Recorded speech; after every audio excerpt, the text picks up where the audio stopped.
أعوذ بالله من الشيطان الرجيم. بسم الله الرحمن الرحيم.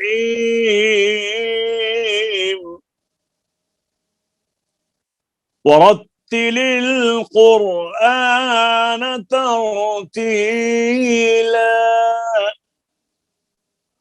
صدق الله العظيم.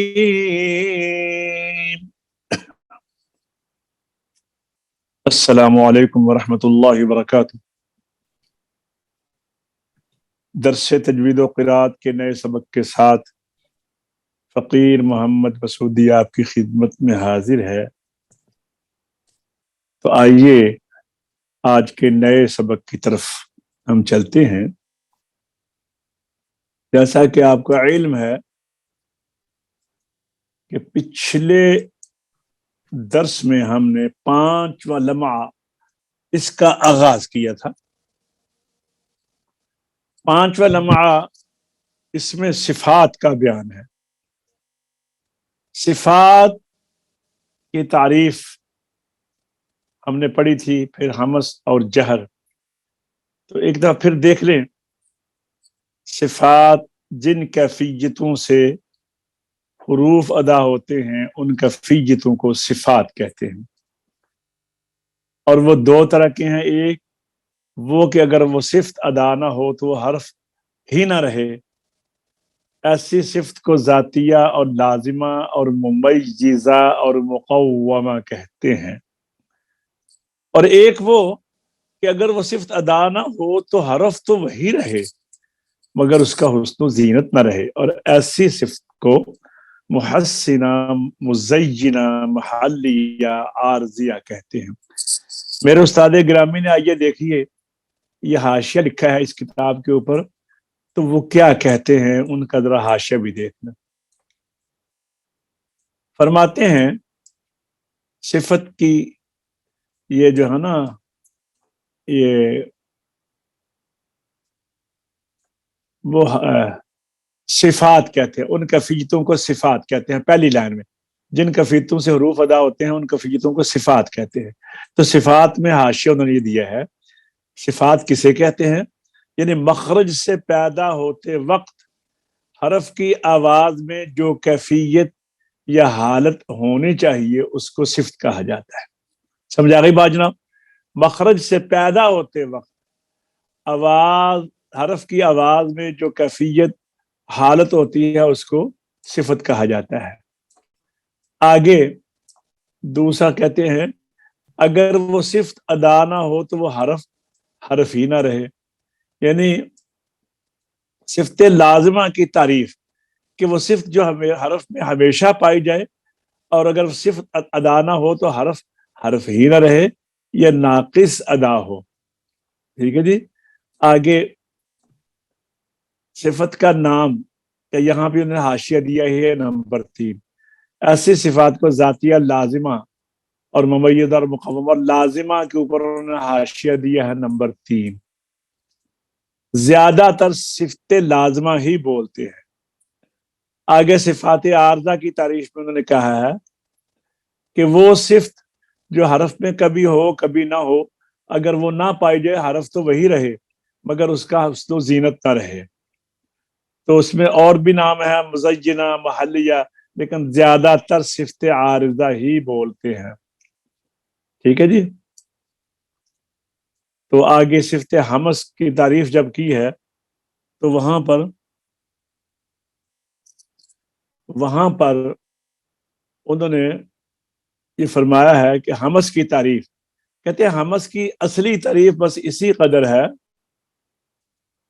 ہمس کی اصلی تعریف اسی قدر ہے کہ مخرج میں آواز ایسے ذوف کے ساتھ ٹھہرے کہ آواز میں پستی ہو. یعنی تعریف اتنی ہے، آواز مخرج میں ایسے ذوف کے ساتھ ٹھہرے کہ آواز میں پستی ہو.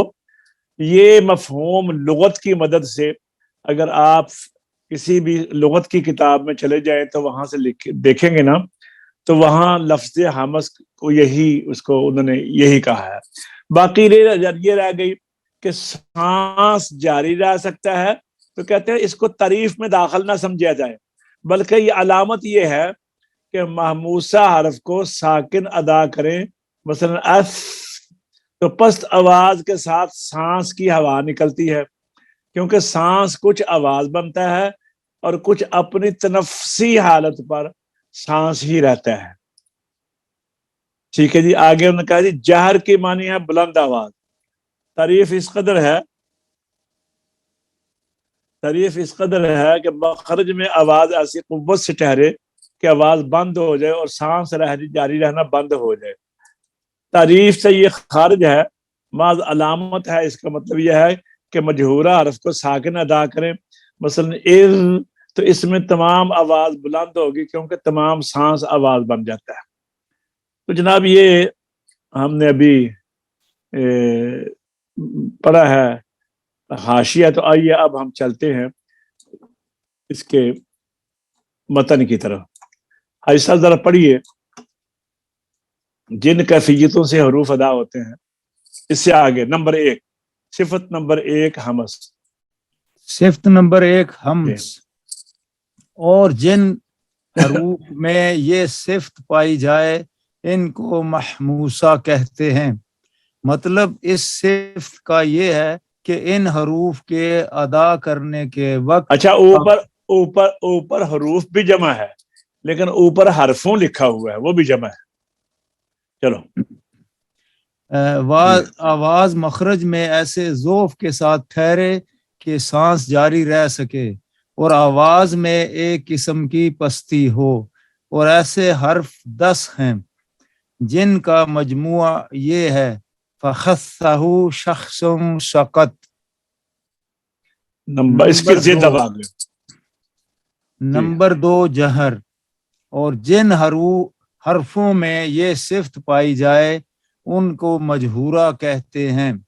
مطلب اس صفت کا یہ ہے کہ ان حروف کے ادا کرنے کے وقت آواز مخرج میں ایسی قوت کے ساتھ ٹھہرے کہ سانس کا جاری رہنا بند ہو جائے اور آواز میں ایک قسم کی بلندی ہو، اور محموسہ کے سوا باقی سب حروف مجہورہ ہیں، اور جہر و حمس دونوں صفتیں ایک دوسرے کے مقابل ہیں. عبد المنان آپ کو یہ یاد ہو گئی ہے تو آپ بھی پڑھیں ذرا. عبد المنان ہاں آپ کو یاد ہو گئی یہ سمجھ آئے. جی استاد. نمبر 1 حمس. اور جن حرفوں میں یہ صفت پائی جائے ان کو محموسہ کہتے ہیں.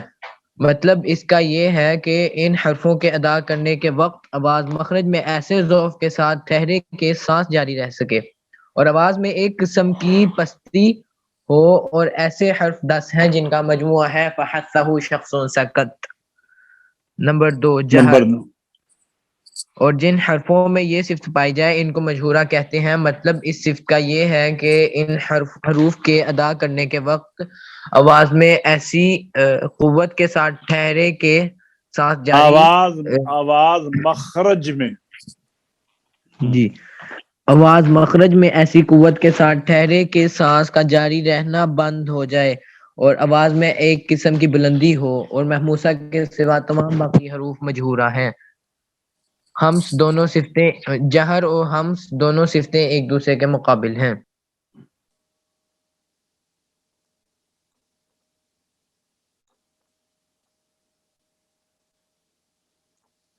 صفت نمبر 3 شدت.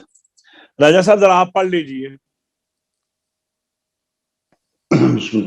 شدت جن حروف میں یہ صفت پائی جائے ان کو شدیدہ کہتے ہیں، اور مطلب اس صفت کا یہ ہے کہ ان حروف کے ادا کرتے وقت آواز ان کے مخرج میں ایسی قوت کے ساتھ ٹھہرے کہ آواز بند ہو جائے اور آواز میں ایک قسم کی سختی، اور ایسے حرف 8 ہیں جن کا مجموعہ یہ ہے اجیدو کا قطبت. اجیدو کا قطبت. جی اجیدو کا قطبت. نمبر 4 اجیدو کا قطبت. اجیدو کا قطبت. اجیدو کا قطبت.